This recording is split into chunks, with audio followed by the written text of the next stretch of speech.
All right, good morning all and welcome to our July 13th Community Board meeting. Do we have any apologies? I have one from Delhi and I understand that Community Board member Jeremy Lomas is online. Hello. Hi, there, literally online. Good morning. Good morning, everyone. Can you turn that up? I'm just getting there. Can you hear us? Yes, loud and clear. Perfect. All right. Good morning, Jeremy. So may I have a mover and a seconder for those? No, apologies for Delhi. Thanks, Tony. Seconded by Murray. Thank you. All those in favour? Aye. Aye. Great. Now I'd like to start our public forum. I'd just like to remind our public that you have 5 minutes to address the board and just actually to let you all know that this meeting is being recorded. And I would like to invite Steve Lloyd. Good morning, Steve, from Cook's Beach. Yeah, please take a seat or stand, whatever you feel is more comfortable. I've got some handouts. So what I'm here to talk about today to this board is Cook's Beach waterway stormwater lakes, which are also a recreational facility as zoned by TCDC Recreation Passive. I've only got 6 of those, so share them out. The problem we have is that the lakes, stormwater lakes, weed over very badly, and as they designed as a stormwater collection facility, it was there designed to hold water, and then it slowly drains back out to sea. They worked wonderful yesterday, we got 90 mils of rain, and then the water from the stormwater system floods out through the Shakespeare end of the beach. There's 2 waterways in the area. There's a 3 hectare area, which is the largest lake, and a 1 hectare, which is a small lake, so a total of 4 hectares in total of area. Council has maintained the waterways for the last, since we've been living there 10 years, probably 15. So they have an annual spray program that takes place around about November, December each year. And the spray that the contractors use is a product known as Dicot with gel. Now, unfortunately, the name of it sounds worse than how effective this stuff really is. Dicot gel, just so put it in perspective, on NIWA's toxicity scale, is less toxic than nicotine or caffeine. And the actual spray works by desiccating a plant. So it doesn't actually act like Roundup and kill everything in sight. It desiccates the leaf structure and it's weighted down by a gel of smoke and guar gum, which helps sink the spray to a lower level in the plant. And it stops the plant from basically photosynthesizing and it ends up in a gooey, horrible mess at the bottom. I've walked in there and it's this high, the level of sludge, black, mucky sludge. So we had, and there's no result, there's no issue with that stuff getting washed out to sea. There's not a lot, well, there is some that gets washed out when we have a flood situation, as the last couple of days.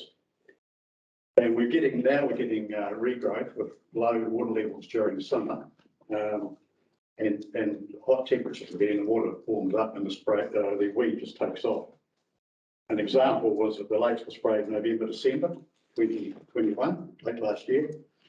By February, numerous residents were calling TCDC for action to do something. The western end where we live was completely weeded over. It looked like a mudflat.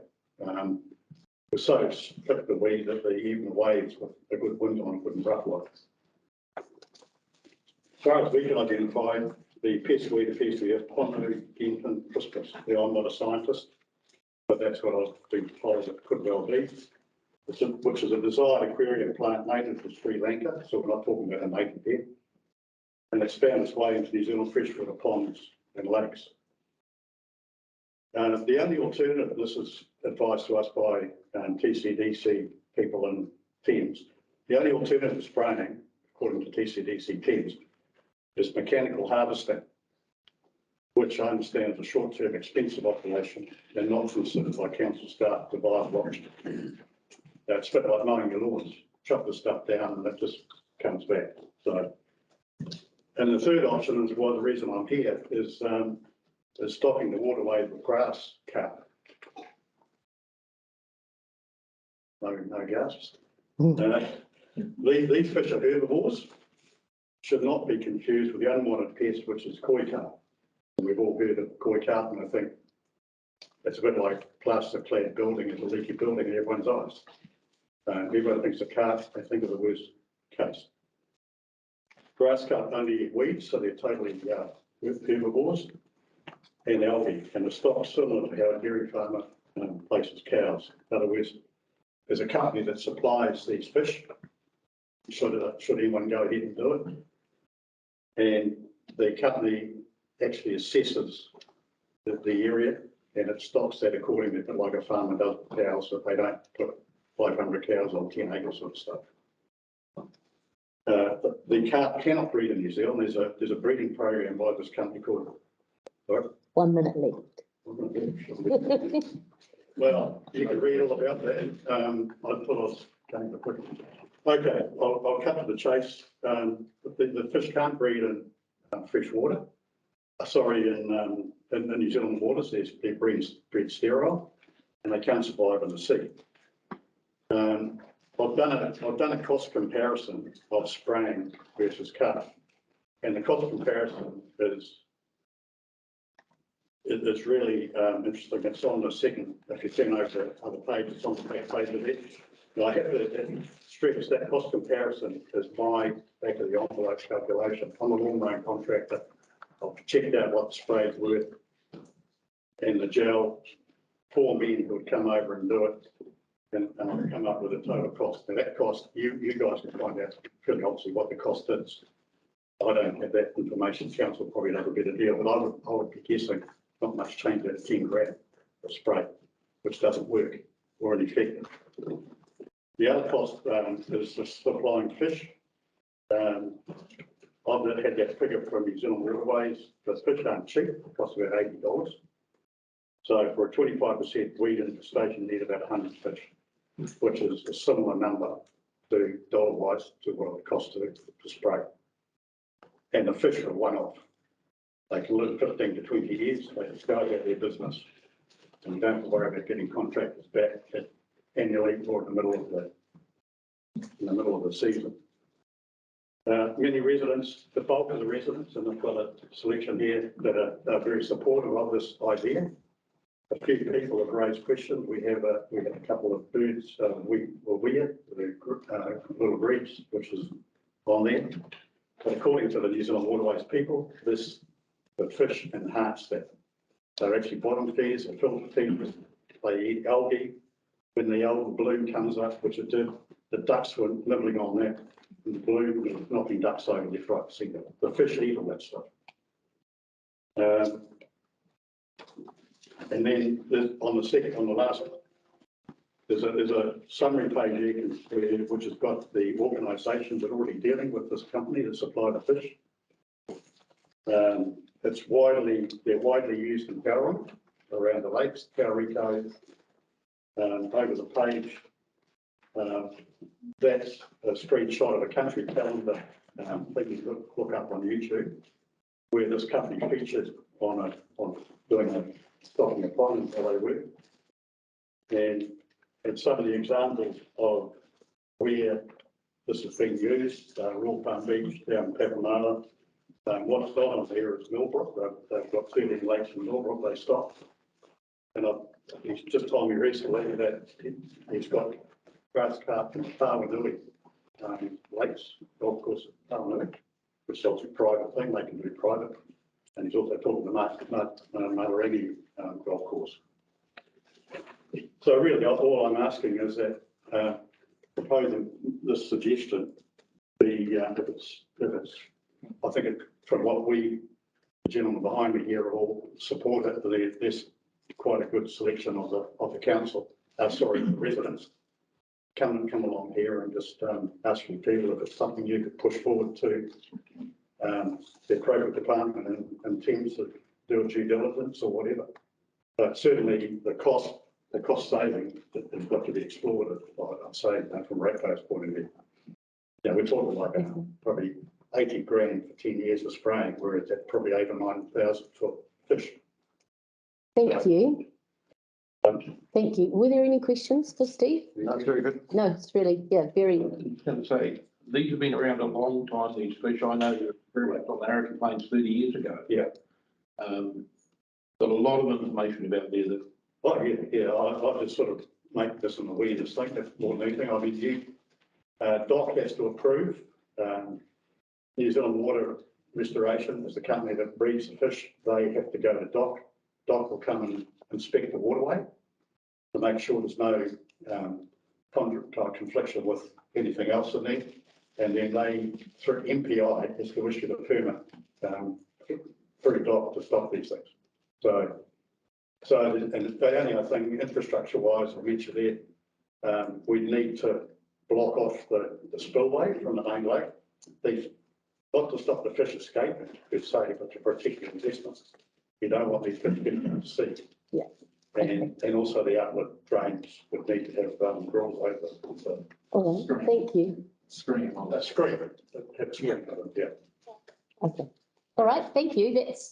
That's a great document. I know there are some folks here that may want to speak to this as well. If you'd like to come up, but sorry, and just introduce yourself. Good morning, I'm Paul Beckett. I'm a resident ratepayer. Cook's Beach. I've lived permanently here for 7 years. I come from Mount Whanganui-A-Hei, and I've seen the brilliant effect of the carp being used there. I've also seen a pond to the east of Tupamoa where unfortunately they were fished out by hungry people, and the grass just took off. You've probably seen it in the very same case. Yeah, so I'm a grandfather. My grandchildren are here. They play in the lake. It's pretty feral at certain times of the year. Kids were just playing yesterday and one of them fell in. But it's no good for kayaking, swimming at all. But I've seen lakes that have been cleaned up by the carp that are actually really good. And they also sometimes use freshwater mussels. I don't know if that's on our agenda at all. But I'm just here to support the proposal and just would urge the council that they give it a good hearing and viewing and see if we can clean up our lake. It's pristine and it actually gets a bit smelly for times of the year. Okay, thank you. Hi, I'm Steve Higgins. I live right beside the lake. I've lived beside the lake, I guess, about 15 years now, on and off. And we've noticed a huge deterioration over the years. What really concerns us is the aquatic reef, but also the smell and the bugs, of course, in the summertime. We've also had a major problem as a result of this whole thing with algal bloom. So the algae is still there right now, and even though we're right in the middle of winter, it still hasn't disappeared.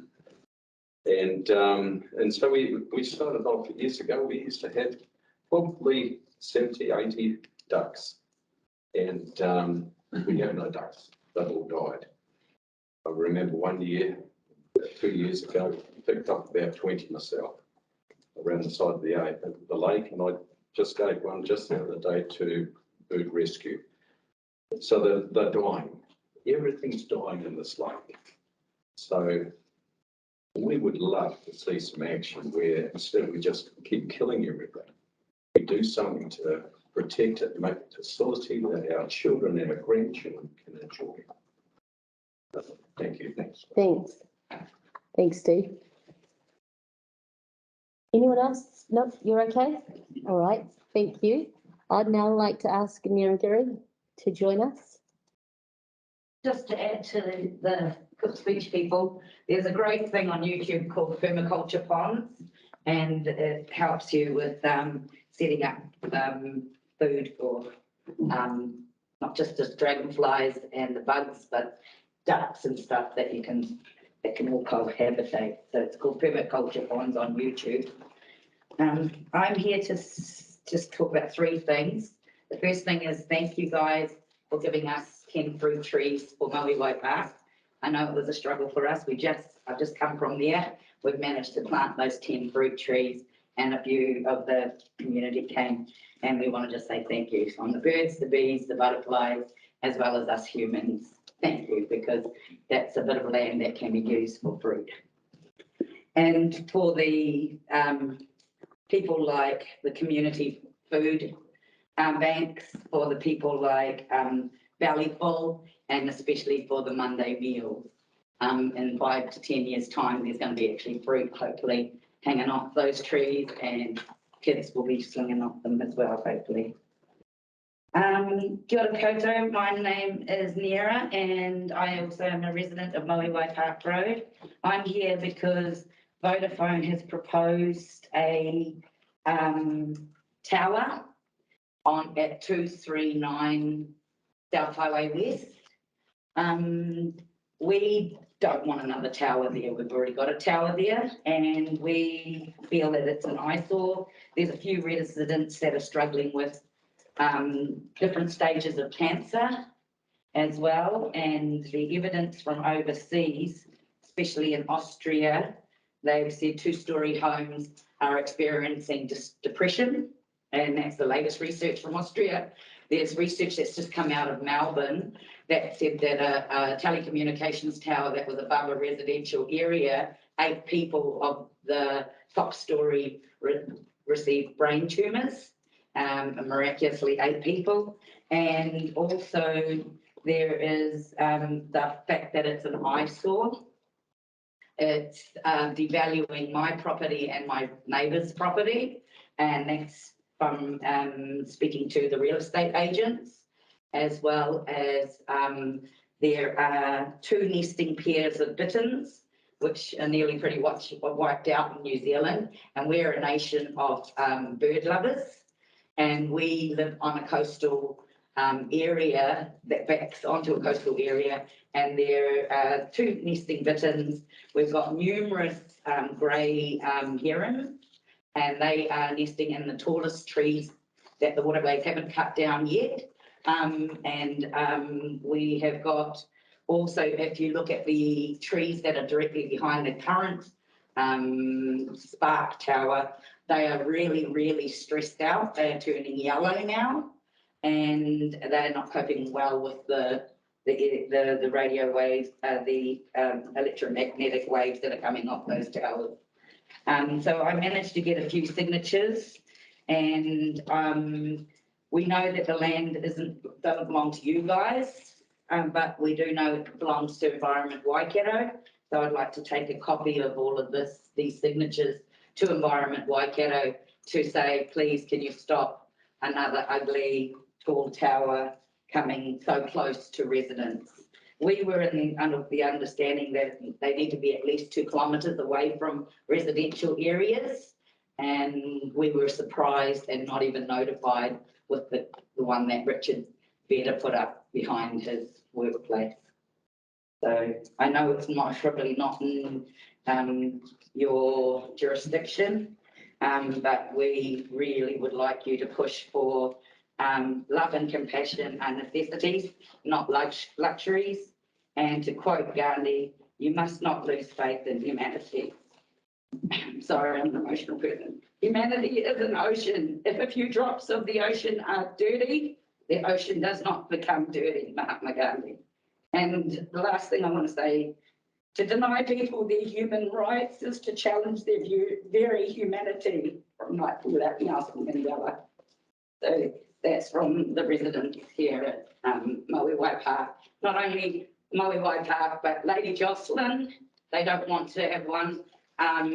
I didn't have enough time to get down to Hay Esplanade, but I tried to do all of South Highway West, and we do not want to see another telecommunications tower, despite what the big companies say it's safe and stuff.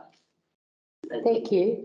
Are there any questions before we, so on your behalf, we will make sure that that gets to our appropriate planning folks, and also back to Vodafone. I think you've got the contact details, but we'll pass that on as well. Thank you. All right, thank you. Is there anyone else that wanted to speak at public forum? I do. No, well, your 5 minutes is done. I know, but it's about a different issue. Okay, So whilst we were planting our trees down at Whanganui-A-Hei Park, after this big heavy rain, there's a natural dip in our Whanganui-A-Hei Park, and we would like to see some permaculture pond set up there for the aquatic life, like our paradise ducks. And I've taken some photos. It's a natural dip. We can really plant it out to promote dragonflies, aquatic vegetation, and it could be a recreational area for the children in summertime, and it leads naturally from that as well. So we would like to see a permaculture pond there, and I'm happy to provide photos next time so that in summertime there is water for the birds, the bees and the butterflies. As you can see, Whitianga gets pretty much dried out due to the way the land is getting raised by the waterways, and all the water's just that's valuable to our land is just getting washed out to sea instead of being contained on the earth. That we would like to see fresh water. Thank you. thank you. Can I have a mover and a second? Thank you Thank all very for much coming. your time. Brilliant, thank you. We have a sort of timeframe as to whether we may hear something or? Well, we'll need to have a discussion about that, yeah. So staff will be in touch. Okay. Okay, thank Excellent. you. Okay. All right, The photos thank of the main you. office. Can I have a mover and a second to receive public forum, please? Yeah, I'll move it. Thanks, Jeremy. Second. Please say aye. Opposed, none carried. All right. Can we now, that we take this? Yes, right, thank you. So just so everybody on the video knows, there's no public in the room. It's just staff and members. I feel like I need a drink already. Now we have a presentation from MPI, I believe, about the exotic pest seaweed calliope. It's Leslie. Hi, Jennifer. Hi, Leslie. kia ora, Hi, kia ora Jen. koutou. Hi. You hearing me okay? Absolutely perfectly. Welcome. Thank you. Fabulous. Hi. So I'm Leslie Paxton. I work for MPI, as you've just said, for Biosecurity New Zealand, which is the biosecurity branch of the ministry. I do communications work for our biosecurity responses, which are essentially the work that goes on when an organism is found in New Zealand that's not native here. It's been an incursion. We go through the process of working out what's happening and potentially trying to eradicate or control it. So with me is my colleague Jennifer Prosser, and Jen has been the response manager on the work that's been done in response to the discovery of this marine pest, calliope, initially found at Great Barrier Island. Now, bear with me, I'm just going to try and share my presentation, and Jen will be laughing because I've had a few tech difficulties this morning.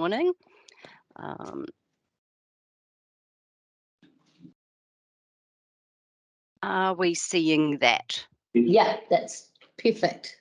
Okay. Just work out why I can't see it though as I'm rattling through. That's fine. Just need to make it a slideshow full screen, Leslie.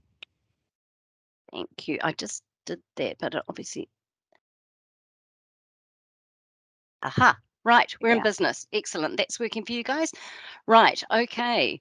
So we call species that are non-native in New Zealand exotic. So what we're dealing with here are two exotic species of calliope. There are some natives around, but in particular they're called Calliope brachypus and Calliope parvifolia.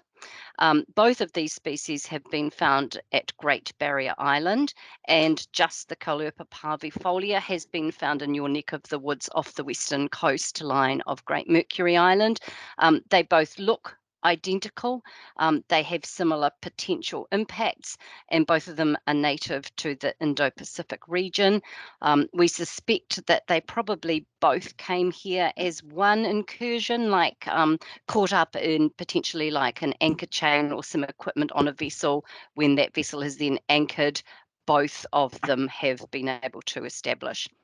So in terms of the impacts of them, we don't actually quite know exactly what they will do long term in our environment here in New Zealand, but overseas it's shown to grow really rapidly. We call it invasive, can potentially compete with other species like our native seaweeds. It can bloom in the warmer weather over summer, which looks to be what we've been seeing here in New Zealand, and potentially dying back a bit in the winter. And it could, and again, all of this is a little bit speculative because it's all quite new, but it could affect the abundance of some of our other species. So it spreads in two ways, really. It can spread by ocean current, and also, and this is significant to the work we're doing, by people. And it also spreads kind of like oxalis or couch grass in your garden, has roots that travel along under the surface of the sand and pop up with other little plants. Significantly, as I mentioned, bits of it breaks up quite easily, and bits of it can get picked up on anchors, anchor chains, fishing gear that's dragged through a bed of it, and it can survive quite a long time if it's got the right damp conditions.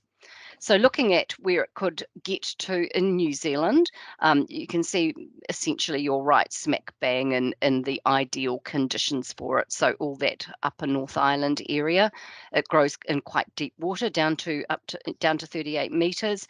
And sadly, the kinds of parts of New Zealand that are really popular for anchoring are also high risk for establishment.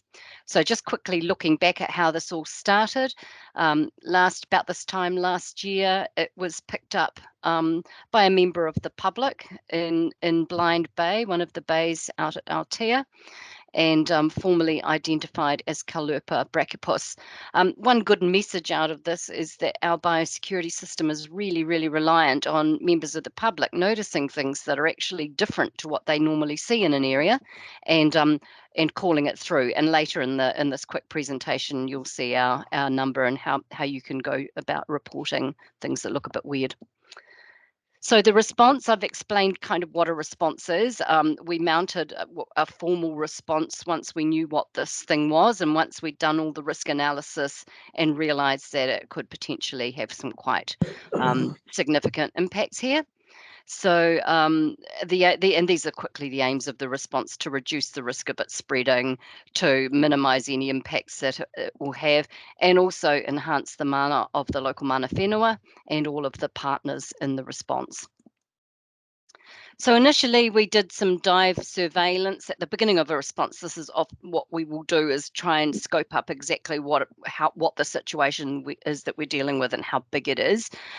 So you can see on that map that all those red dots are where they found pockets of Caulerpa, and the green are where it was clear. So these are dives that were done by our contractor Niwa. And the infestation in that Blind Bay area is quite large at about 88 hectares. And this is an image of what it looks like down there, and you can see that it can form quite dense meadows, really, of the plant. And we believe it had been in that area for about 2 years, or at least 2 years. So then we went on to do some wider surveillance, and that is where we found it in 2 other bays, Whangaparapara and Tryphena Harbour.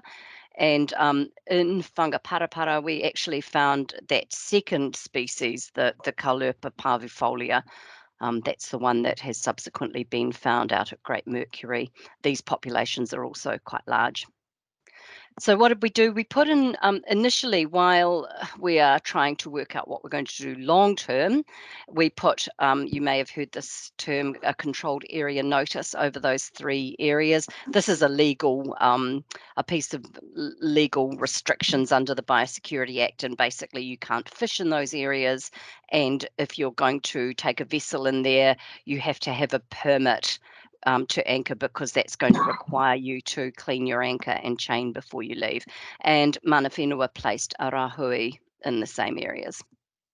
And we've backed that up just very quickly with a whole raft of communications signs up in the area, a lot of digital advertising that's gone on boating and fishing websites. We've had ambassadors who are people that have been appointed locally, particularly busy over the summer season, providing materials to both local people and people that are coming in on vessels. And then we come to what you guys will be most interested in. So unfortunately, it has been detected also out at Ahu Great Mercury Island. And that was picked up because as part of the Great Barrier response, we also took our surveillance net wide around key boating destinations all around the Hauraki Gulf. And that was when we picked it up in Great Mercury. It has not been detected as yet anywhere else in the Gulf. So in your area, a regional governance group has been formed, and this is because with our responses, we have an operational team that are doing all the management and the work on the response, but then we have a steering group or a group that makes the key strategic decisions, and these are the governance groups. So in your region, we've got ourselves, Biosecurity New Zealand, representatives from Ngāti-Hei, the Waikato Regional Council, DOC, the local board, and the landowners of the island are all involved or represented in that governance group that makes decisions. And there are also now, as you can see in that second map I've just popped up, there is also now a controlled area there too, which effectively has the same conditions as what's been placed up in Great Barrier. So you might want to know a little bit about, well, what are we actually doing or what can we do? We've had some really sound science advice on this. So we formed what we call a TAG or a technical advisory group. We pulled in seaweed algal experts locally, internationally, representatives to bring a Mātauranga Māori perspective as well. Had a good hard look at possible treatments. They found that literally putting masses and masses of coarse salt on top of the seaweed is the best tool that is available with the current knowledge, and that we need to do an awful lot more research on this. So we trialed that salt treatment, and we tried to do. Initially, we thought we were going to get rid of it or attempt to get rid of it in those two harbours up at Aotea. Unfortunately, our second lot of surveillance found the populations were much too large to have a chance of eliminating. So we did a trial, and we put hessian mats. So you can see in that image there, that's Niwa doing the work, dumping that salt, then putting hessian mats on top to try and smother it.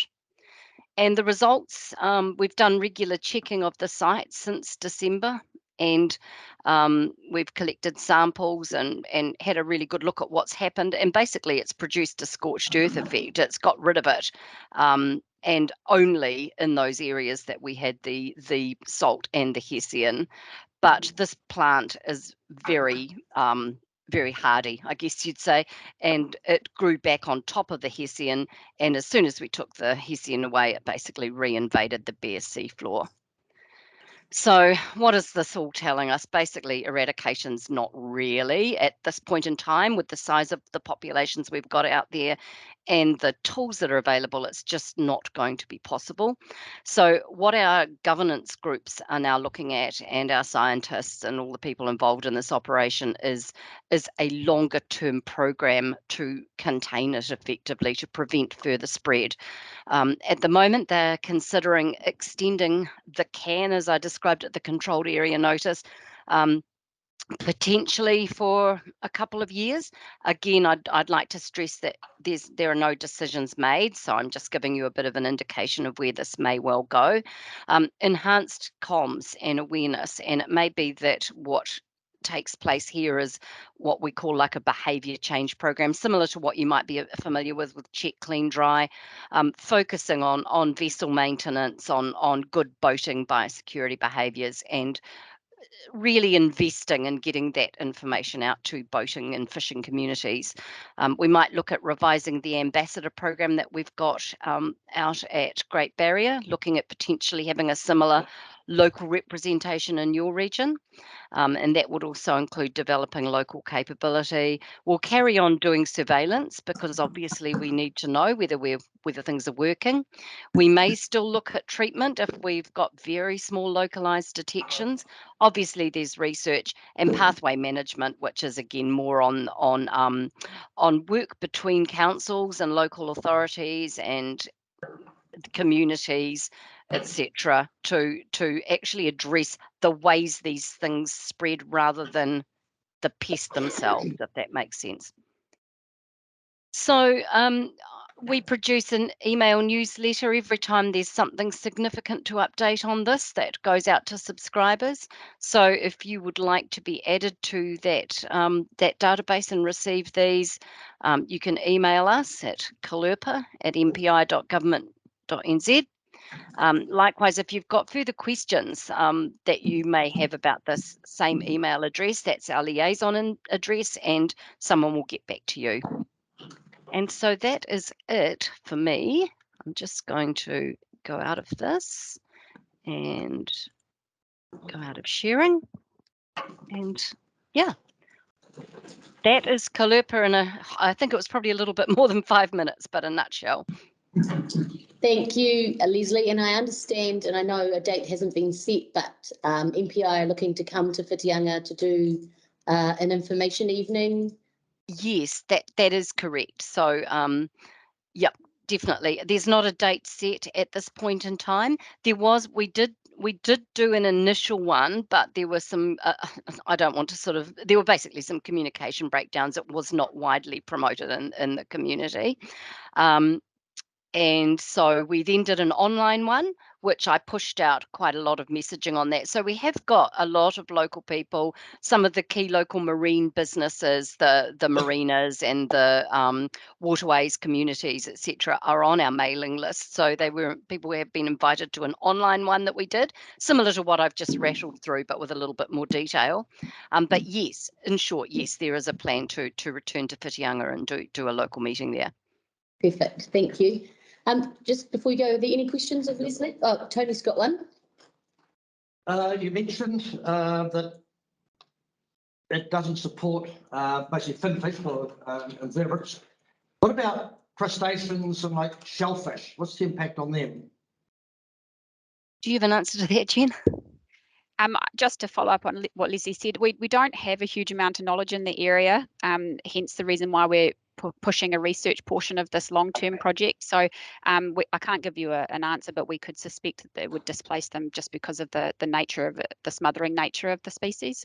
Yeah. Thanks. All right, thank you both. You're welcome. See you later. Thank you. Thanks for having us. See you. Thank you. Bye. Thank you. Bye. Right, any items not on the agenda? Sorry, can we just receive that presentation? Sorry, yes, may I have? I'll move. Move Tony, seconded Bill. All those in favour? Aye. Opposed? None. Aye.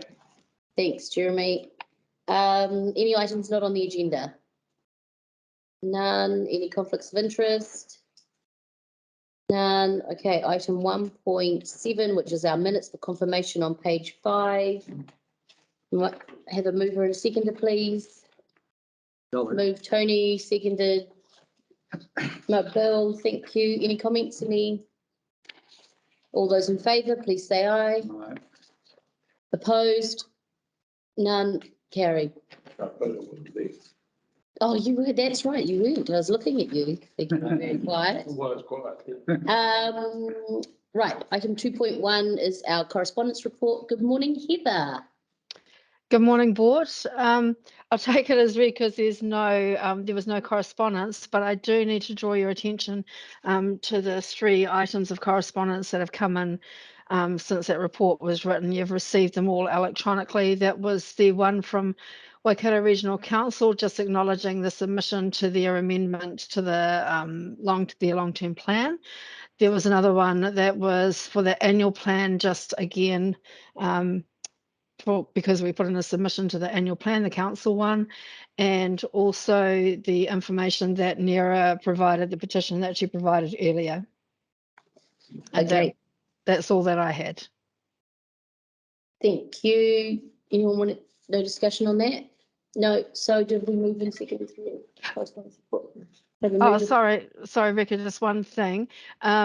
With the petition from the residents of Moiwai and South Highway, that has been passed on to our consent planner and it has been passed on to Vodafone, and Vodafone will respond to directly to Nera. Perfect. All right. That's great. That's what we told them at the end of thing. So that's already been done. So Thank that's been you. done. Yeah, thanks. A mover and seconder for our correspondence report, please. Yep. Tony, Murray, Yes. thank you. All those in favour, please say aye. Aye. Opposed? Aye. Carried. All right. So thanks, Heather. Item 2.2 is the community grants funding for Te Whanganui-A-Hei. Oh, this is for the Whenua Kiti School. Right, mover and seconder, please. I'll move. Thanks, Tony. Seconded by. Yes. Yeah, I'll Thanks, second. Jeremy. All those in favour, please say aye. Aye. Opposed? None. That's great. Thank you. All right, item 3.1 on page 20, which is the road naming policy and procedure for 2022. Leslie on the line. Thank you. Good morning, Leslie. Good morning. Good morning, Chair. Good morning, board members. I'm sitting in for Bruce Baker. He's on leave, so I'm taking this report on his behalf. And I've got Susan Andrews here supporting me because she actually is very involved with the implementation of the policy and procedures. So good morning, everyone. Morning. So I take the report as read, and I'm looking for your feedback. This is a draft policy that will, once we've gone through the community boards with it and had feedback from them and made any changes that we think that have been recommended, we will be taking it to council for adoption. Just so looking for any feedback you may have. Anyone got any feedback? There's one point that I'd like to talk about, and that's the selection criteria, which is on page 26 of our Of the agenda? Yes, sorry, I was just reading a note. Right. So it talks about the selections of a road name for a public road should have a significant local content or meaning. An appropriate name should consider the following criteria in order of priority. How would everybody feel about just talking about considering the following criteria? Do you think that it needs to be prioritized? I mean, Taking off an order of priority. yeah, just I think that's be it. so that you have, it's just, I think it makes it a little bit easier on boards when you're having these discussions. So, I mean, obviously we need to follow the criteria, but not prioritize them. Through the chair, I might say that we've had feedback from the Correspondence Community Board yesterday that they would prefer for the words in order of priority to be removed from the policy, from the draft policy. So we definitely will take that on board. I don't think that's going to undermine in any way the policy, in my view. If you look at the beginning of the policy, which is at, sorry, I'm trying to get it up. We have got some overarching principles that apply to that policy. And I think they can be taken into consideration. Yeah, page 22, top of page 23, principles listed below for road naming. And so we've got those principles as well that would need to be considered when road naming is, when a road's name is thought about. Okay. All right. Yeah, no, that was the only comment that I had. Everyone feels comfortable with that? Yeah. Any other comments, Jeremy? No, I'm happy with that. Okay. All right. So with just that one the removing of those 4 words in order of priority. Do we need to list that into our resolution? Yep. Yes, So you'd have a second resolution okay, that the recommend to council. yes.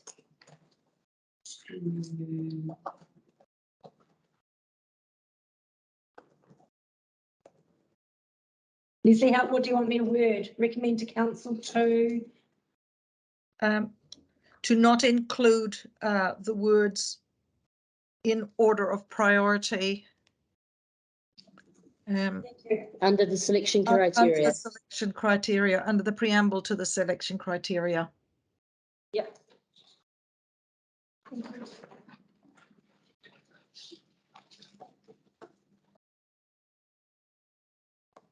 Right, I'm happy to move that. Can I get a seconder? Murray, thank you.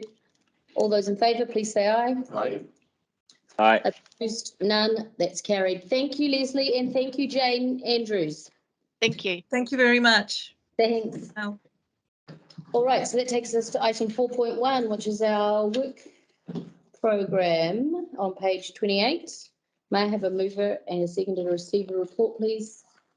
Murray, seconded by Bill, thank you. Right, Bruce, back again. Back again. Cannot get enough of us. Good morning, board. Your words, not mine. None of you would disagree with that. So, How do you spell board? good morning, board. Yes, so this is Andrew Boden's report, but Andrew has been a little bit unwell lately. He is working, but he's not working full time at the moment. So I thought I would jump back in just for old time's sake and end up here and see you, fine people, and any questions you have. We enjoy having you. So yeah, thank you very much. I appreciate that. I think we've got a couple of projects there which we're struggling with. There's a number which have slipped across into the financial year we've just started, but we do have a number that we have completed. So yeah, it's been a challenging year, but happy to answer any questions you have. Right, who wants to kick this off? No, nothing. We can't have him down here and let him get off that easily.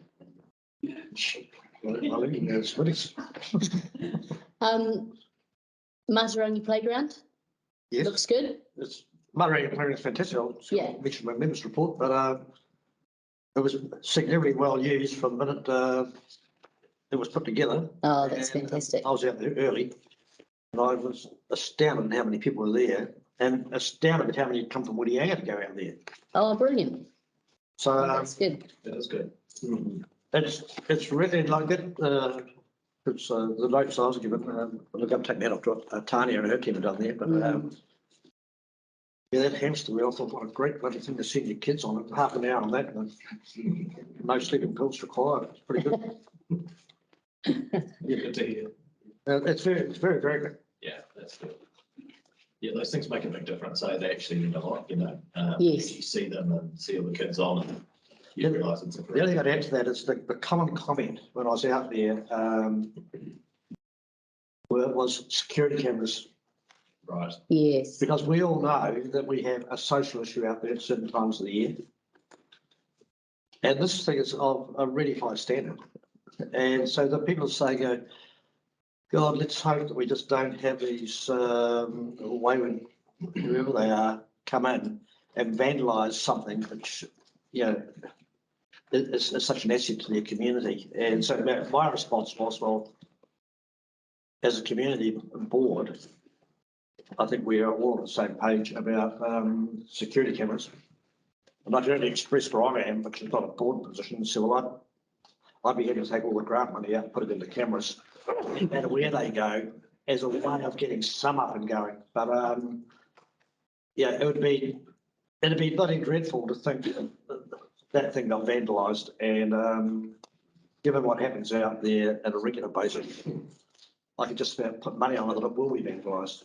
Our problem is we won't know who did it, and we won't be able to do anything about it. So, yeah. We perhaps need to have an offline discussion. Yeah, I think we do, cameras but, as a board and that was a common, like, all the people said, oh, this was great, and how good it was for the kids out there. And it wasn't a good day. Like, it was bloody wet and blowing and cold and miserable.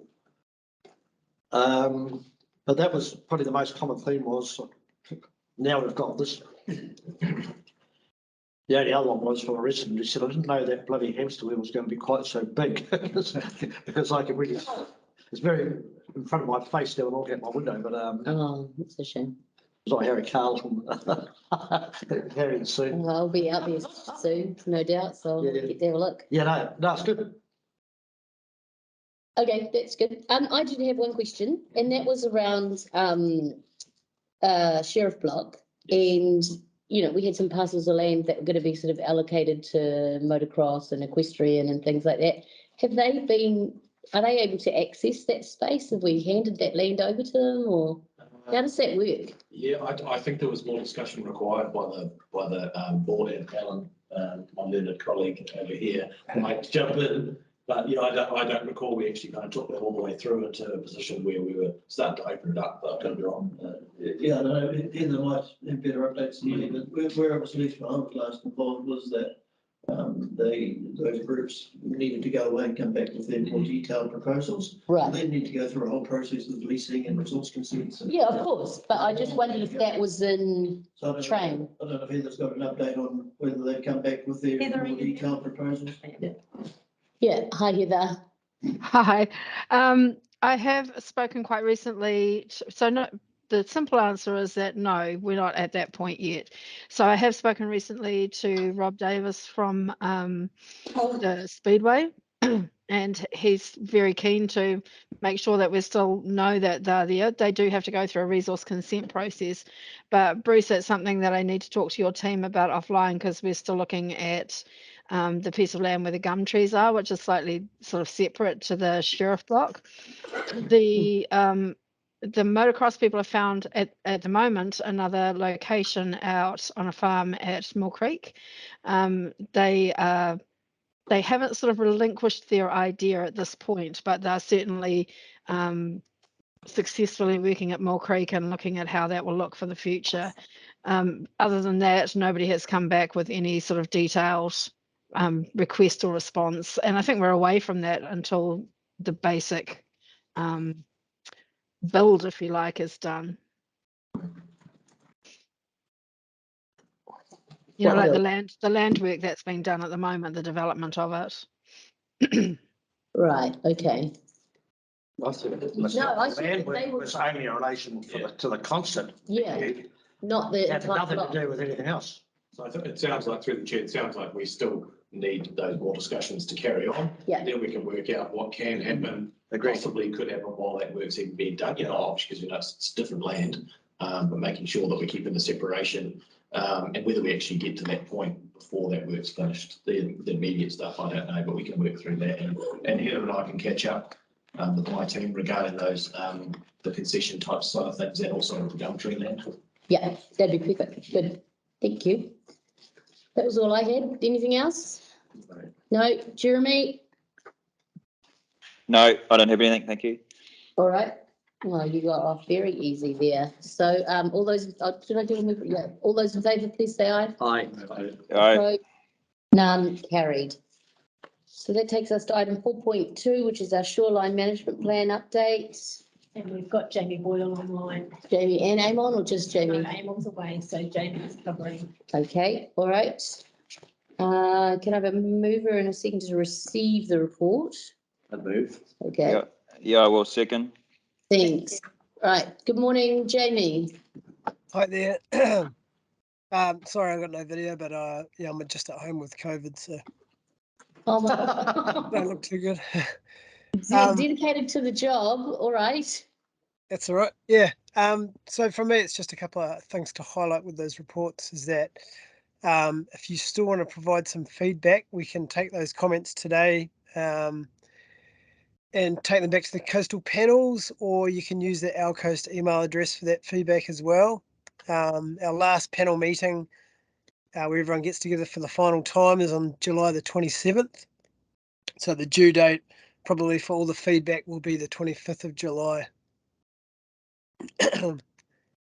Okay.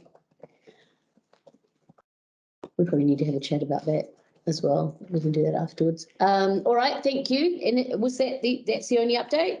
That's pretty much it. Yep. All right, perfect. Thank you. Well, Jamie, Chris? yeah, go for it. Jamie, have you had many comments in respect of this part of the process as yet?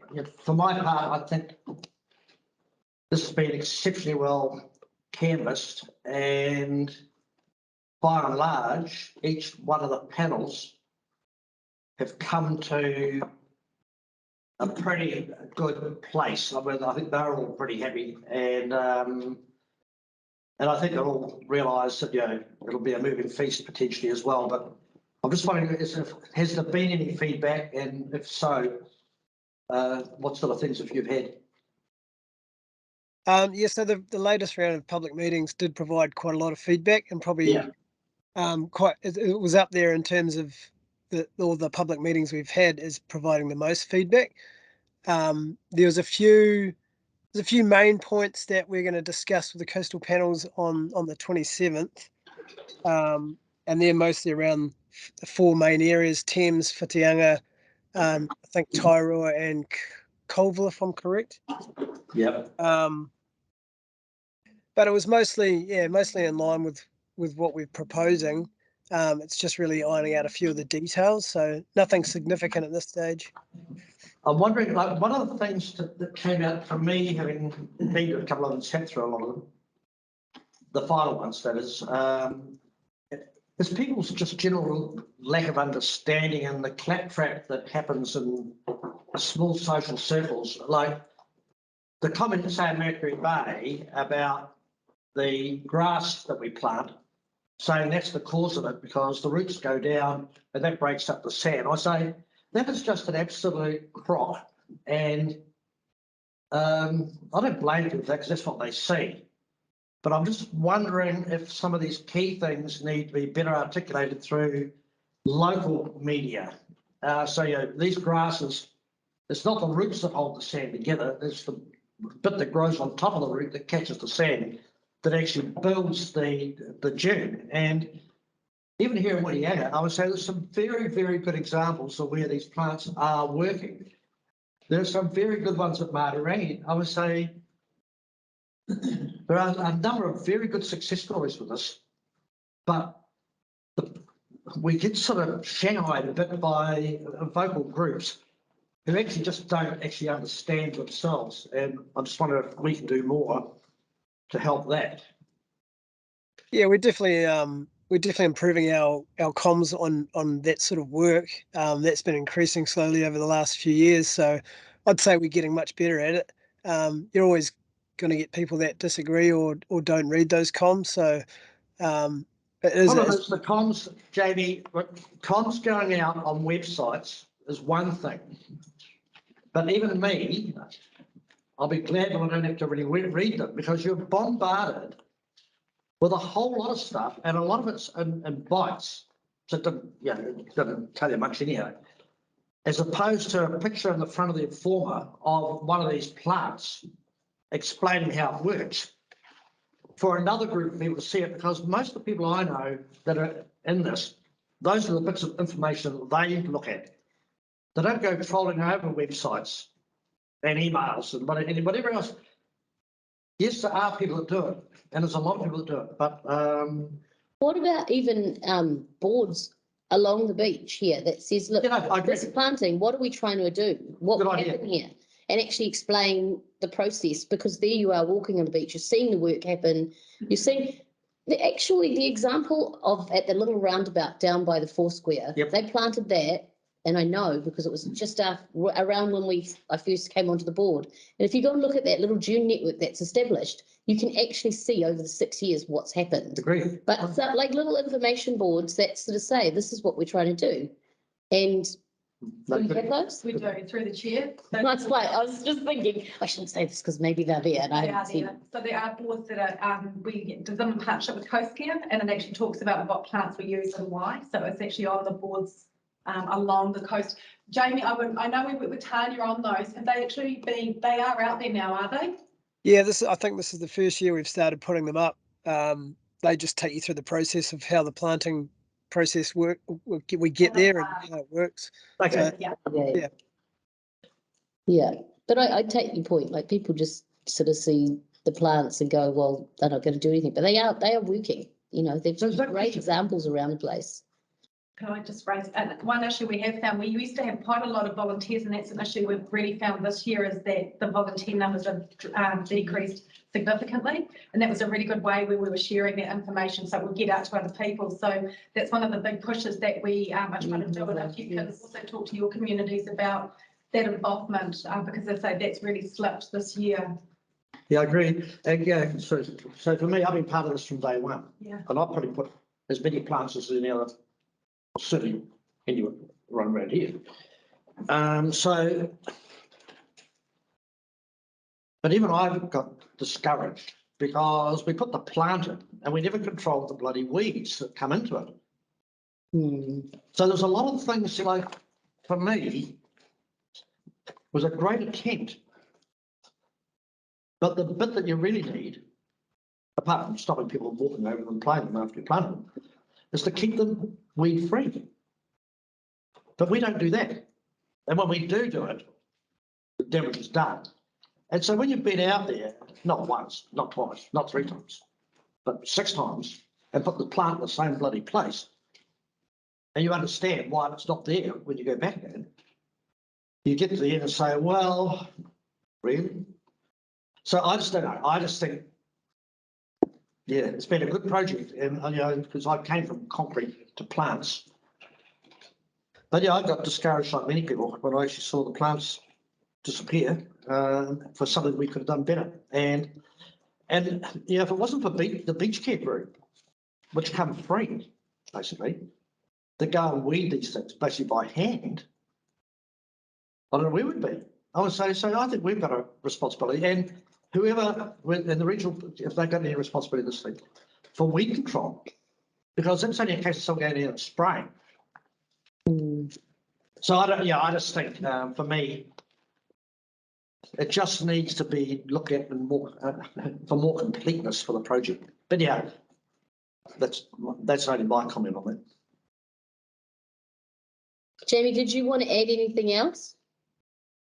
No, I think that's the report covers most things. Yep. Okay, good. Through the chair, can I just jump in just on Tony's point? We have done a bit of work with our contractors, rec services, around the weeding side of things, around the dune plant. So we've actually specifically working with them around resources for that. So under our previous contract, I would agree, we didn't do a good job of doing that work around the dunes. But yeah, we have kind of moved forwards. Okay, well, that's encouraging. So yeah, so we've listened, we've heard, and we're trying to kind of step into that space a bit more with our contractors. So yeah. What a lot of chairs said, right, being at those, like some of them there'll be 100 people there. And these are all people that are interested in everything in our environment, and particularly this. So those 100 people get to 1,000 people like that week. And they get to a lot more. I would say, so those voluntary people, you know, they're critical. But, you know, it's okay having even voluntary labour, we've got a responsibility too, and that's to support the work they do. Otherwise, yeah, it's great to see volunteers out doing stuff, but it's not bloody good when you go back later on and find it's all gone for nothing. It really has. Not my problem, too. Right. Anyone else? No. Okay. We have a mover and second. Just all those in favour, please say aye. Aye. Opposed? None. Aye. Thanks, Jeremy. Carried. All right. Did you want to have a cup of tea now before we do the waterfront development? Yes. Okay. So we're going to take 15 minutes. All right. Thank you. Welcome back. We're now on item 5.1, which is on page 43, and we have Alan back. Hi, Alan. Hello. Over to you. Thank you. It's a pleasure to be back. Might almost be for the last time. Never. Look at Bruce. He thought he wasn't going to come and see us anymore. Yeah, I'm hoping. Anyway, so assuming everybody's read the report, but firstly, just an apology. I just noticed when I was sitting here this morning that attachments D and E weren't actually included with the agenda. So my fault. I probably didn't send it to Lena and Don. I'd like to do is, so attachment D is the draft terms of reference for the advisory group that's recommended in the report. And attachment E is the summary. We have a very detailed project plan that's been developed, and attachment E is actually a summary of that project plan, which also includes projected budget on the right hand side. So if anyone would like me to go through those in detail, we can. Otherwise, hopefully they can just be taken as a table item.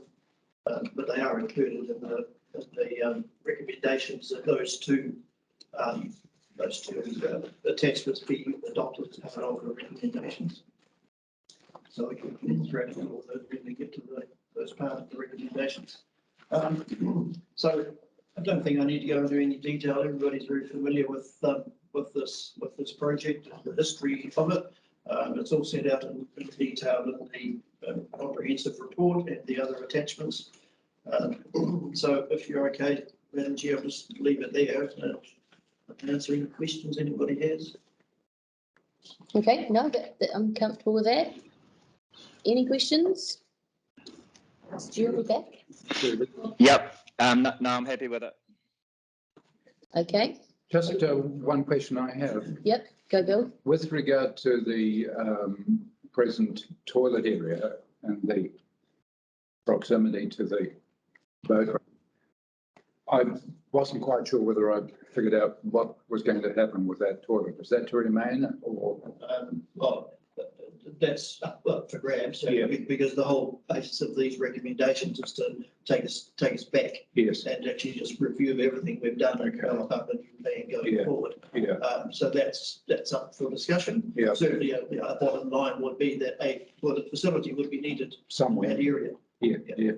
Okay, fine.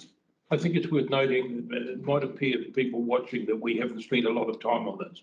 There's been a lot of time spent in the background on this, going through very, very comprehensively this. So while it may appear to someone looking in that we're not asking a lot of questions, we've well and truly traversed a number of times to get to this stage.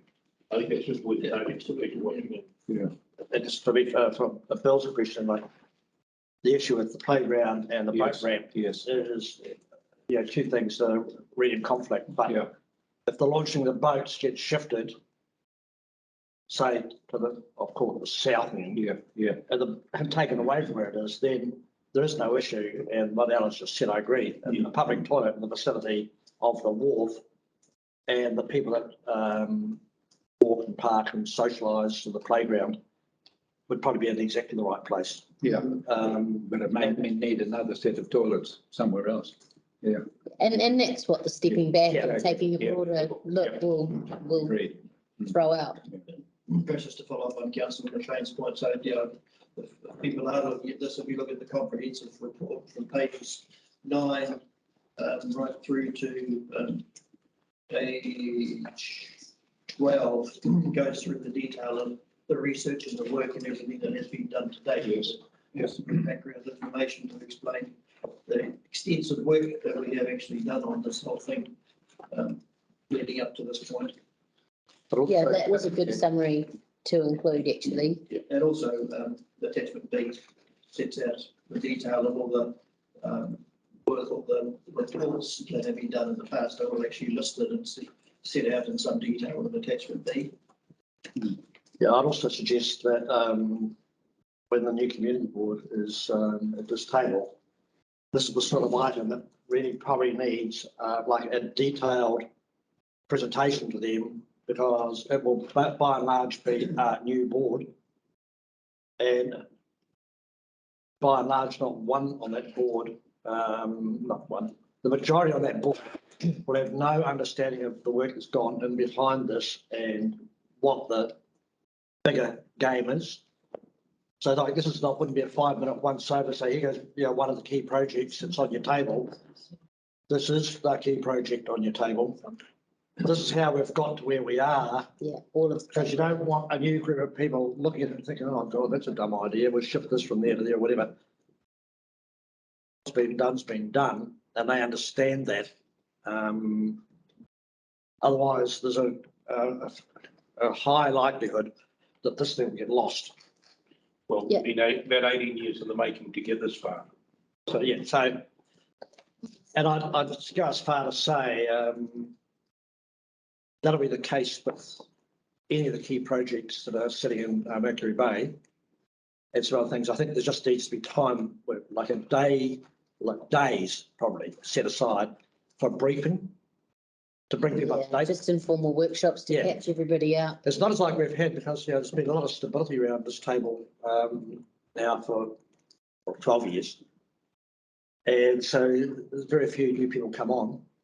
So we're all aware of how this has evolved. And for anyone that has just joined us, they can sort of share in our discussion and catch up. But when you get a whole lot of new people, I just think that they should be prepared to be here to understand how all this has come together and get immersed in it like a lot of us are. No, that's a good point, Tony. Any other questions for Alan while we have him here? No? All right. Now, the resolutions are fairly long. Do we need to look at those item by item? Are you wanting us to select the two board members today? No, No, that would happen. So these are recommendations to council. to go to So council. we can't do that until after council have actually approved these recommendations. Right. Then Okay, I guess you could nominate who that might be in the event that it gets approved by council, but. we'll just wait till it's been through council. And it's going to be here. Yes. Yeah, No, well, he's not going to be here. that's true. We didn't get a mover and a second of the report. Right, may I have a move? I'll move. Thank you, Tony. Seconded by Murray. You doing them separately? You doing I one? think let's look at them item by item. Item one, receive. Secretary receiver. Yep, that's Tony and yourself. Yep. 2, recommends to council to You can continue. put that to the vote and then we can, You want to vote? Do you vote on each one? I think it'd be easy, wouldn't it? It's only up to you. I'd be happy to move those, the resolutions as they stand. I'm happy to second as they stand if you want. Okay, so we don't need to do it. Okay, that's fine. All those in favour, please say aye. Aye. Aye. Opposed? None? Carried. Okay, that's great. That was a lot easier than I thought it was going to be.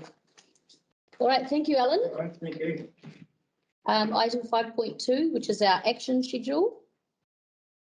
May I have a mover and a seconder to receive this report, please? Bill, I will move. thank you. Seconded by Yeah. Tony. There's just one comment that I had on here, and that is the paid, not paid parking, the Hot Water Beach lifeguards. It's something that we've talked about, and I just want to make sure that we don't forget it, and I want to make sure it's captured on here. It was on here at some stage, but I don't believe it's a completed item. So can we put it back? Yeah, I thought Heather, okay, that's fine. Is that okay? Yep. Because I know that we're just waiting on some further dialogue between maybe Heather and Donna. Hi, Heather. Sorry, I've been having trouble with the microphone and not being able to hear the meeting. So was that in regards, sorry, Rika, to Hot Water Beach? Yeah, this is for our action schedule. I just wanted to make sure we had captured somewhere the fact that the board are keen We to. moved it to the work program. Ah, it's in the work program. Sorry, I thought it was Yeah. here. Okay, all right. And so for that, I'm just waiting for the tech company for the parking meters to come back to me with, if they can, I think we talked about it last time, if they can separate out two income streams basically from that. So it goes directly to another entity, and I'm still waiting for the tech people to come back to me on that. Okay, thanks. Thanks, Heather, for keeping on that one. Yeah, I think the one like the board requested engagement with Mercury Skate Park with cameras and fundraising. That's closed. That would like I don't see the cameras, and I don't see the funding. So I don't know that, for me, I don't know that it's closed. Sorry, can you, I'm having a little bit of trouble hearing that. Sorry, Tony. In relation to the skate park, the first one, the board requested engagement with Mercury Bay Skate Park to discuss cameras, lighting and fundraising. It's closed. And yeah, we have met with them and there was quite a discussion because they wanted to put, so they've got a resource consent that has 4 light poles at a particular height, which is where they're going to put the cameras, but they actually want to put about 10 lights that are a lot higher. So we've basically given them all the planning information of what they need to do for a variation to the consent. And they were going to, it was closed because basically the ball's in their court now. They're going to go and talk to Planners Plus about where to with their consenting. but I don't think it is closed. So I think maybe I'm happy to open it again, but basically the ball's in their court. It's open. I think the board were concerned more about security cameras. Yes. So maybe that the actual summarised action shouldn't be involving lights. Maybe I know that we sort of kind of thought we could lump them together, but maybe that we keep that action just to be security cameras installed at the skate park. Fine. Yeah, I mean, it was all tied up as one thing, obviously, in our initial discussions. Yeah, I think, and we sort of thought that would be the best way to progress, but I think the board's still keen to just see the security cameras. So, yeah, because there's two things there. There's the fact that if you have enough light for security cameras, it might not be enough light for safe skating. So if you put up a camera and enough light to capture video, then you could cause potential injury for people when they go into the dark spots with actual skating. So that's why the two of them were quite interlinked. Well, they're not interlinked because what we're concerned about at board is security cameras. What they're concerned about is skating. We should concentrate on what we do, which is security cameras to protect our assets. Yeah. Pretty simple. So maybe just summarise that action, just to have it as cameras, and keep it open, because I think that's something that we're keen to see progressed. Through the chairs, is that another action? So are we closing the action around general engagement, but making a new action to specifically focus on cameras? Yes. Yeah, and I think that's certainly what the intention was, and we thought we should talk to them and work together. We have now identified we have different needs. They want lighting for skating purposes. We certainly just want to progress the security camera element. So we'll just need to have another look at that, Heather, but I think it certainly does remain open in terms of security cameras in that area.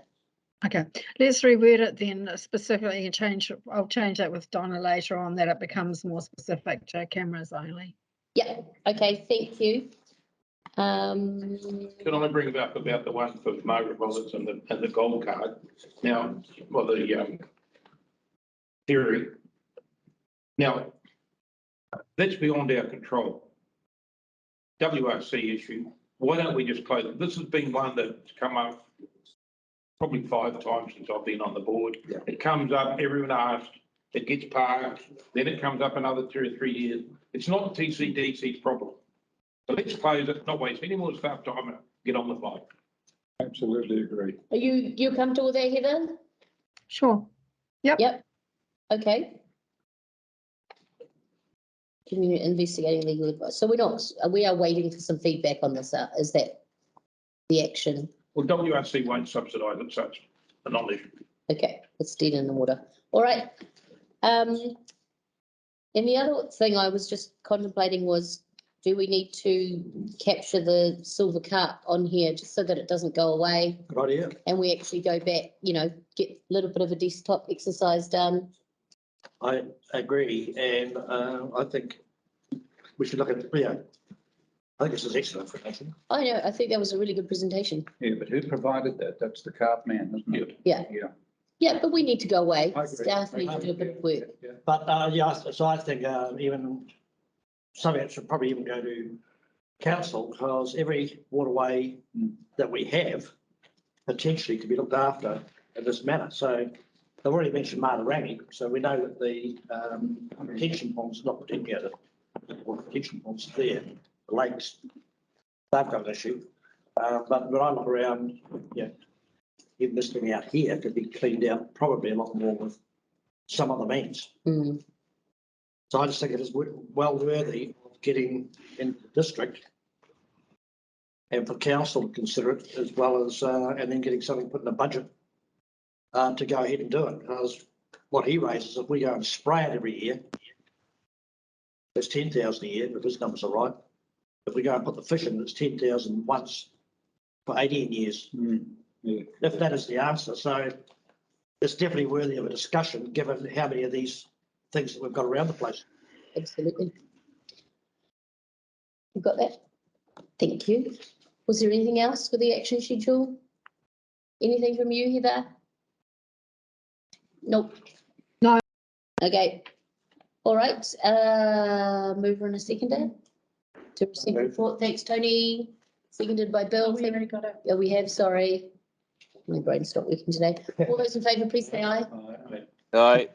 Opposed? None. Carried. Right. So that takes us to our members' reports.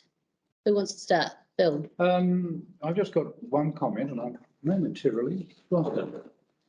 I attended a meeting at the town hall about the coastal erosion thingy, and there was one item that came up by the presenters, and it was a summary in a circular box full of words asking what the public wanted. And the one thing that stood out right in the middle and bold type was free access to the beach.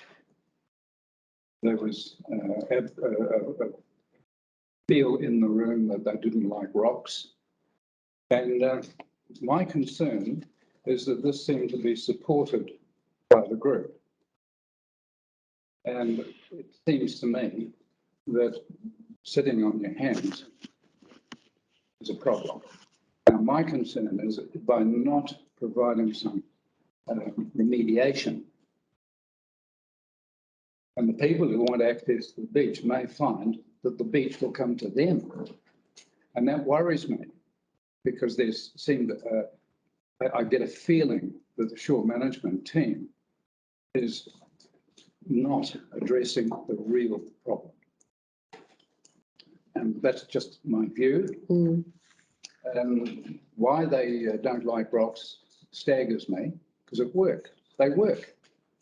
We nearly lost our toilets 11, 12 years ago in opposite continuing care. And I can remember taking photographs, sending them to our then area manager, who then took it to Thames.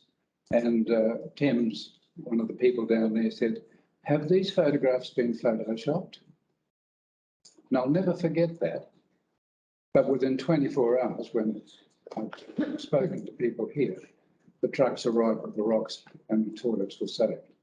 Those toilets, all the infrastructure was visible. You could see all the piping, etc., right outside the door as you went in to have a pee. Now, seriously, we have to consider this. If we choose remediation, let's go for it. If we choose to ignore it, we're going to lose the road, which used to be a state highway. Fortunately, council took it over when the bypass was done.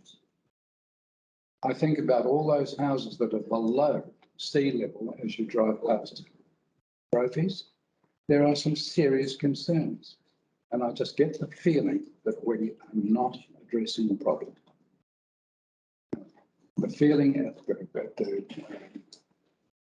town hall was provide us access. Seriously, that was the number one desire of the people. Okay, that's and I'm interesting. moderately angry about that. Thank you. I didn't get to the SNP meeting that was here. I was away then. Yes. Yeah, I think there's a bit of a misunderstanding. So access is right. It's not access across everything. It's that you can get to the beach. And we understand if you put rocks, you actually lose the beach. And so the example Bill gave, that when we had the storm and we was going to lose assets, we put rocks in. And that's precisely what the Shoreline Management Program doing, is saying that when certain, it's not events, when our coastline reaches a certain stage of vulnerability, we need to do something. And what the Shoreline Management Program has done is identify every single metre of our coastline in our district. And it's taken the known at-risk areas and said that if it gets to this stage, these are the things we can do. So one could be rocks, one could be more permanent fixtures. The next thing could be shift footpaths, shift assets or whatever, to then we actually shift the buildings and the people. So there's a whole host of options when the trigger is met. And so this isn't to give us a solution today, because once this is approved, well, I'm sure it will be at the next council meeting. Now we have a document which outlines, we know what's at risk. So we know that Thames Coast and Whitianga are the two communities most at risk in our district. And that risk is inundation more so than erosion. While all that's happening, people will still be doing stuff. So they'll either be planting, replanting that works, or they'll mitigate with rocks or something else. But I'd say there is no desire not to use any hard structures, as I understand it, at least. And yeah, I can't add much more than that. So the access laws, people want to be able to go to the beach. Yeah.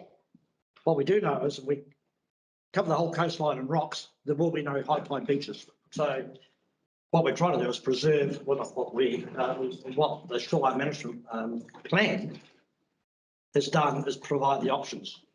So I personally, well, I guess I've been involved with this thing from day one and from the start of the Shoreline Management thing, and I saw it start from a very confused, where everyone thought they had the solution, till eventually people worked out it's not about judging what the solution is, it's understanding the dynamics of our coastline. What the issue, yeah. And what the issues are. And if it's retreat or whatever, that's the last resort. So I've got to say, for my part, I'm pretty comfortable with it, being mindful that we do have other sections of the RMA, for instance, that when something happens, I'll write you to go and put rocks in when it meets that threshold. So anyhow, okay. So Bill, I wouldn't be too concerned personally. Well, I just remember that a previous meeting, there was like a game on the table and you threw a dice. And one of the options was retreat. Well, it is. Shift your house. It is. Yeah. Okay. And the situation there is, I think, that the feeling is that it's going to happen. Think further ahead. You may have to relocate. Correct. Yeah. And that's what that body of work is. But so this is your members' report, Bill. Is there anything else other than the SMB that you want to Something cover? else on that, and I've got it written down so thoughtfully I can't momentarily find it. So Filed incorrectly, is it? no, that's the one I'm talking about. There's another one. I'll come back to that if I may. All right. Thank you, Tony. Did you have anything to add to your? Oh, no, that's not my members' report. Yep. It's the response to Yeah. what I understand. So Matarangi, I went out to do the plate, Thank you. cut the ribbon out there. I can only say, yeah, I was actually astounded at how many people were there, and I was more astounded by how many people from Whitianga had gone out there. So pretty cool that we've got a great playground over here, and they've got some stuff that isn't in there, and people. And I just said to my daughters, anytime you want to get rid of your kids, I'm happy to put them in the back of the car and take them to another playground, because there's a different, some the same, some different. I reckon Tania, I'd just like to record, or somehow record, my thanks and appreciation for what she does, because great. You don't see these people behind the scenes on wet, windy days dealing with all the stuff that no one else wants to deal with. And also having the sausage sizzle and the stuff out there to look after, other people's interests And yeah, so she's got a team looking after anything from toilets to that stuff. And so yeah, I think it's good. And you know, she's clearly someone who you give her a job and she'll go away and you can forget about it because she will get it done. Perfect. So that's So great. I'll put you in a headlock. I think worthy to note also, I think given the weather we've had in the last few hours, yeah, we thought none of our rubbish to get picked up and they've got here. So I didn't expect my rubbish to get picked up on Tuesday because I don't expect anyone to be out driving bloody trucks in those conditions with water all over the road and wind and bloody rubbish. But it did, apart from 2 places where they couldn't only get there because we had flooding. So, yeah, we often knock these people, but I think good work. They were early too. They were too early. I noticed Arlingham House is still here, and I would like someone to tell me the day that it's being taken away. I tell you, I've raised this at every meeting I've been to on this year, and it's still there. At some stage, it must be going. So can I ask that someone email me and tell me what that date is? Look, perhaps we could ask for an update now. What's happening? Are we able to get an update now? Rebecca, sorry, it feels very weird being back here and coming in online. The only update I have is not much different to what I sent out to you recently, except that we are now seeking legal advice on what we can do from this point. Thanks, Heather. Thank you. Okay. Now, the other comment around is pedestrian crossings. So the ones, there's obviously one down by the school, so South Highway and Coupe. There's the one at Lee Street and one other. And you mentioned a gentleman's name earlier on, Rob Davis, who's got a bit to say for himself on social media. And so the word is that these aren't legal crossings.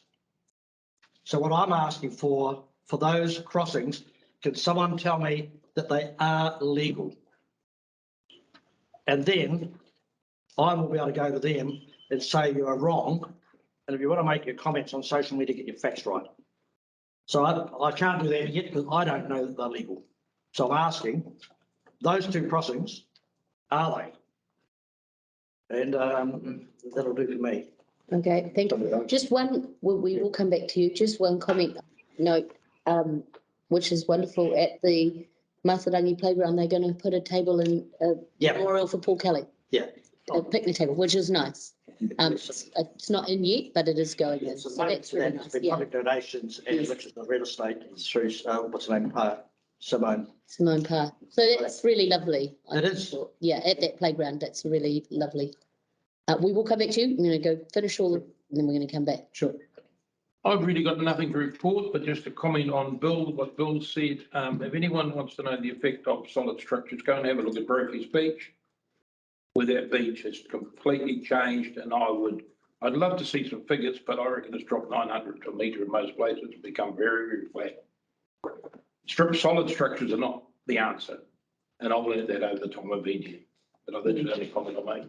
Sorry, when you say solid structures. Are not the answer. Sorry, define solid structure. Well, bags or rocks. Okay. Yeah. Right. They're a short-term solution for a long-term problem. Yeah. I'm going to finish members' reports, and then if we want to have a discussion about this, maybe we can do that after the meeting. But I'm going to get through members' reports first. Is that okay? Yeah. Thank you. Jeremy. Hello. Yeah, I've just got a couple of things. I spoke to Steve from Cook's Beach regarding the CARP at length a few nights ago. There's obviously a group. I probably did gasp when he mentioned CARP, but these guys have done a lot of research, and obviously keeping in mind that this would have to go through doc approval before it can even be progressed from a council level. So I'm pleased to see it has been actioned onto the action sheet for investigation, and like I think Tony Murray both said, maybe it's something we can use district wide just to clean up some of these waterways. So I think that's good. I didn't mention while we were discussing it, but the security cameras at the skate park, sure, it's something we need to progress, but I also think it has been discussed whether we're going to branch that further, which included the main street, potentially the wharf, and some of the other sort of, I guess, potential areas that we should be surveillancing. And I know obviously Len Salt has got a group working together, and I think from a council perspective, if we can get together and action some of this, and I know, in my opinion, police should be partnering this. Haven't had a lot of traction from that side, but I'd like to see it on the action sheet as not only the skate park, but probably the wider area. And lastly, Arlington House, sort of, I've shared Tony's frustration. This is sort of just going on, and I wonder whether there should be some sort of deadline come Christmas time, because I think the original intention with that piece of land was to use it as an overflow for Christmas. And surely there's something in the contract that says that it has to be removed at a certain point. If not, it should be demolished. So, great. And if there isn't, you'd be asking a few questions why it doesn't have something like that in it. And that's for me. Okay, thank you, Jeremy. Can I ask a question following up from that, please? Yeah, yes. And my question is simply to Heather. Instead you obtaining legal advice, we've got our own in-house lawyer. That should be obtained within 48 hours at the latest. Yeah, all I can pass on is the comment from our property manager, which was that he was now seeking legal advice. I would assume that was internal advice. So could we ask that something comment come back within 48 hours of that legal advice, please? Yeah, I can pass that on to him. Thank you. Thank you. Right, now you needed to finish your members' report. Yes, it was just yes. Yes. Yes, it's only one word. Basically, the Super Gold free travel, which I'm entitled to, I might add. I do not believe this is a council issue. Yeah, which is exactly what Murray just said. Yes. Okay, thank you. Did you want to have one comment around the SCP process or something? Yeah, so just on the comments made about the shoreline management plan, and obviously we had the presentation earlier. Yes. But I think your comments were about the flavour of the comments in the room that you heard. Yes. The themes in the room. I'd just say that that's a public meeting, like one off. If you look at the information that's been presented, they're not at the implementation stage yet. No. They have the adaptation pathways clearly documented, and on those pathways it has every option available. So that includes, additional revetments, joining between revetments, maintenance, new things. So all of the options are still on the table. Drawings and so on. Sure. However, they stressed, and I simply get the feeling, and I may be wrong, and I hope I am, but it seems to me that they feel that retreat is where they're heading, and I don't believe that. No. Right, okay, so that's one comment from a room in a meeting. I'm finished.